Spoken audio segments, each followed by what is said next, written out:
Hello everyone, welcome back on my channel dream garden. फूलों का मौसम आ गया है और सभी अपने अपने घरों में तैयारी कर रहे हैं फूल लगाने की। तो मैं भी कुछ इस तरह से कर रही हूँ तैयारी। आइए देखते हैं। इस तरह से हमारे यहाँ पे टोकरियों में मिलते हैं सैपलिंग्स। तो सबसे पहले मैं क्या करूँगी कि जो मेरी गमलों में पुरानी मिट्टी लगी हुई थी उन सबको मैं खाली कर रही हूँ और उन सबको निकाल कर अपनी छत पर फैला रही हूँ। ये बहुत ज़रूरी है अगर हम नए प्लांट लगाते हैं तो, क्योंकि पड़े पड़े पुरानी मिट्टी बहुत ज़्यादा इनफर्टाइल हो जाती है। तो उसको और अच्छा रिच बनाने के लिए सबसे पहले हमें इन सबको पलट लेना होता है और जितनी भी मिट्टी के गट्ठर बने होते हैं और ज़्यादा से ज़्यादा पत्थर अगर कोई निकलता है तो उन्हें भी हमें रिमूव करना होता है। और इस तरह से हम अपनी पूरी मिट्टी को बिल्कुल बारीक पीस लेते हैं।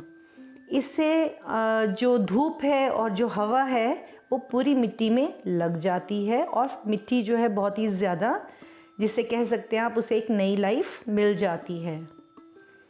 तो इस तरह से पूरी मिट्टी को छत पर फैला कर रखना चाहिए, या फिर आपके पास जैसा भी एरिया है वहाँ पे आप रख लीजिए। 2 या 3 दिन की धूप और हवा इसे लगनी बहुत ज़्यादा ज़रूरी है। और इसी तरह से मैं अपने सारे प्लांटर्स को भी क्लीन कर रही हूँ, क्योंकि काफ़ी गंदे हो जाते हैं ये भी। जब हम नए नए प्लांट्स लगा रहे हैं तो हमारे प्लांटर्स भी खूबसूरत लगने चाहिए उनमें। तो इनको अच्छे से क्लीन करने के बाद अब हम अपनी मिट्टी की तैयारी कर लेते हैं। 2-3 दिन हो गए इसको, और इसमें मैं यूज़ कर रही हूँ कोकोपीट। जैसे कि आपको दिख रहा है काफ़ी ज़्यादा कोकोपीट है, और रेता यूज़ करूँगी। ये मेरे घर की बनी हुई खाद है जो मैंने पत्तियों से बनाई है और किचन वेस्ट से। ये नीम की खली यूज़ कर रही हूँ मैं, और यहाँ यूज़ कर रही हूँ मैं फंजीसाइड पाउडर। इन सब से हमारी जो सॉइल है बहुत ज़्यादा रिच हो जाएगी और ड्रेनेज सॉइल हो जाएगी, क्योंकि मैं इसमें यूज़ कर रही हूँ रेता। तो ये हमारे सारे पॉट्स भी रेडी हो गए, पेंट भी कर लिया मैंने। अब हम सब पॉट्स में सॉइल को फिल कर लेंगे। इसके लिए मैं कैरी बैग के क्लॉथ का यूज़ करती हूँ नीचे होल को कवर करने के लिए।